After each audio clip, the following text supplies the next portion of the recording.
What's going on, guys? The Comics Kid 2099 here. Welcome to day 188 of the 365-day graphic novel review challenge. Today I want to talk to you about Kill Shakespeare, Volume 1. This is the first 6 issues of the series from IDW. This is written by Conor McCreary and Anthony Del Cole, with art by Andy Bellinger. I want to go ahead and quickly talk about the art by Andy Bellinger, because usually I forget to talk about the artwork. Andy Bellinger, he was the artist on the Southern Cross series that I talked about a couple months ago, and his art has improved quite a bit since the days of Kill Shakespeare. And that is not meant to be a diss against what he was doing here. Everyone had to start somewhere, and I really appreciate that he was able to improve his game that much in the span of, I guess, 6 or 7 years since this series first began. I think the foreword here is dated from 2009, so this series may have even started in like 2008. So he was able to improve a lot in the time since Kill Shakespeare Volume 1, and I really like that a lot. Having said that, his art is not bad here, but you can definitely tell that he is younger and inexperienced and a little bit of an amateur, but he is finding ways to improve his work. I think there's even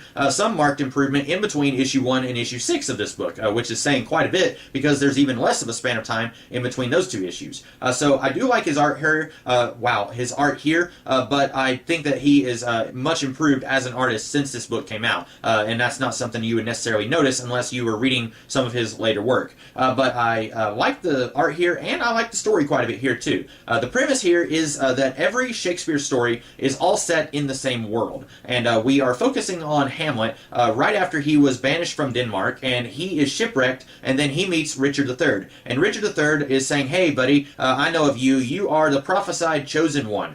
You are going to go up against the evil, malicious shadow known as William Shakespeare. And we don't know if William Shakespeare is a god or a wizard, but he has this magical item that is a quill, and if we can get that quill, then we will be able to bring your father back to life, because Hamlet's father recently died in the events of the play Hamlet." And Hamlet isn't entirely sure if he wants to go on this adventure, and after this, pretty much everyone that he meets wants to use him for their own purposes. And that doesn't even necessarily mean that these people are bad people. You got good guys like Falstaff and Othello and Juliet.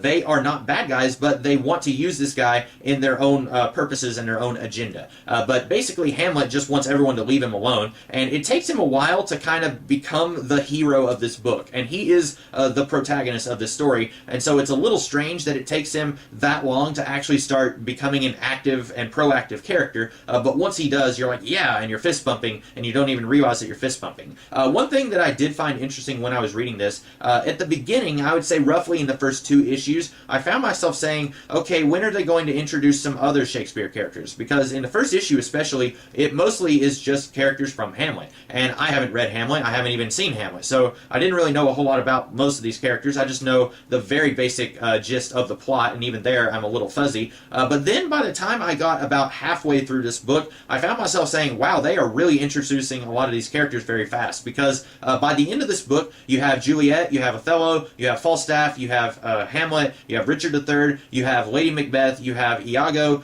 You got a lot of characters who are all just kind of thrown in, and at that point I was finding myself saying maybe they need to slow down a little bit. I don't think that it's a problem, because it seems like these are all of the characters that we will be focusing on. I have not read Volume 2, 3, or any of the other volumes of this series, so I don't know if they're going to be introducing more characters from the other Shakespeare works.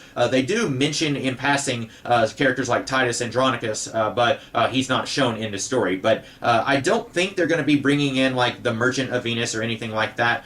So I think that all the characters that we get here are pretty much the characters that we are going to be focusing on for the rest of the series. So I didn't mind that they were going to go ahead and just introduce all the characters in the series in this volume, if that is what they were doing. But I found it very weird that at the beginning of the book, I was wishing they would introduce more of these characters, and then by the end of the book, I was wishing they would kind of slow down on introducing them. But ultimately, I did like this a whole lot. I am not a huge fan of Shakespeare. In fact, I really don't like reading Shakespeare at all. I find it very difficult for me to understand what's going on when I try reading Shakespeare, but watching Shakespeare, either on the stage or in the form of a movie, I like it quite a bit. And so, as someone who is only passingly familiar with some of these stories and not familiar with some of them at all, I did enjoy this book a lot. I do think, though, if you're like me or you're even less familiar with Shakespeare than I am, you might find it a little difficult to understand some of what's going on here. I think that if you are very familiar with Shakespeare, if you like his plays quite a bit and you've watched them and read them many times, you will enjoy this a lot more than I did. And that's not to say I didn't enjoy this book, it's just that I don't think I enjoyed it as much as I would have if I was more familiar with stories like Othello or Richard III or Hamlet. I am familiar with Romeo and Juliet, and I've seen Henry V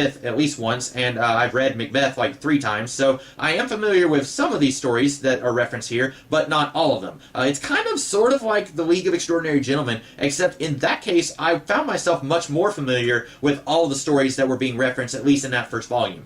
Here, I'm a little bit more of a noob when it comes to Shakespeare, so I found myself a little bit more in the dark about some of what was going on, but I do think that they do a good enough job of holding your hand along the way, so you're not just completely like, I don't understand what's going on, who are these characters, I don't know. You're not exactly like that, even if you've never read anything Shakespeare. At least, I don't think you will be like that.